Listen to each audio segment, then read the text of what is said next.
My guest today is Catherine, Cat, of WeedbarLA, and she puts on the most exciting experiences, both ticketed experience as well as private experiences for tourists and Californians alike.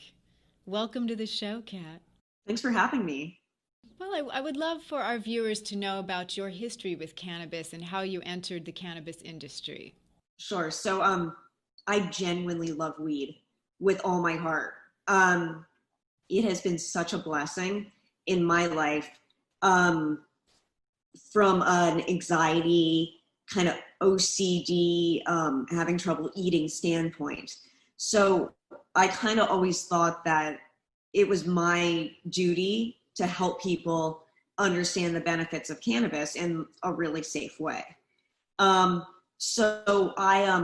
I started working in the industry right out of college, doing marketing for a couple women-owned brands. One was called House of Jane, and they made a medicated coffee.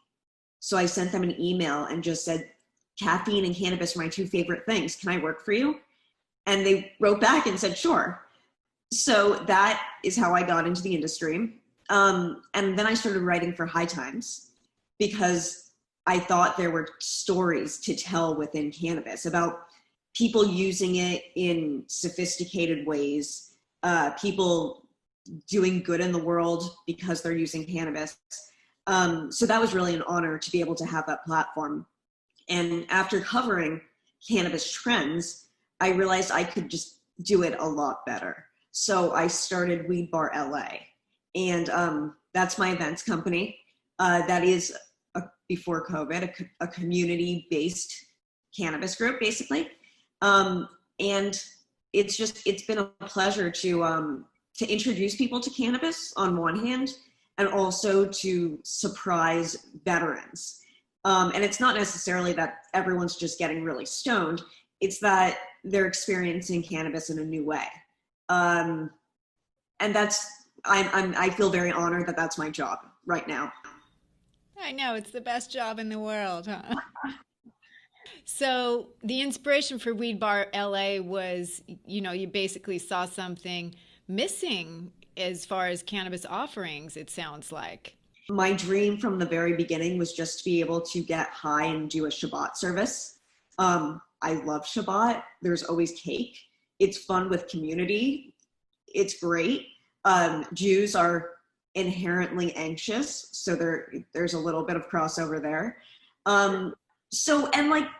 Even though it wasn't consistent, we did do other Jewish holidays.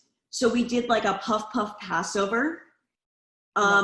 We did marijuana, but honestly, like, I had the most fun at the Shabbats. So I realized that there was no reason why I couldn't have a pot Shabbat if someone else could have a high tea party. They were both valid. So I want to know more about Pot Shabbat. What is this something you do regularly, and how does the evening go?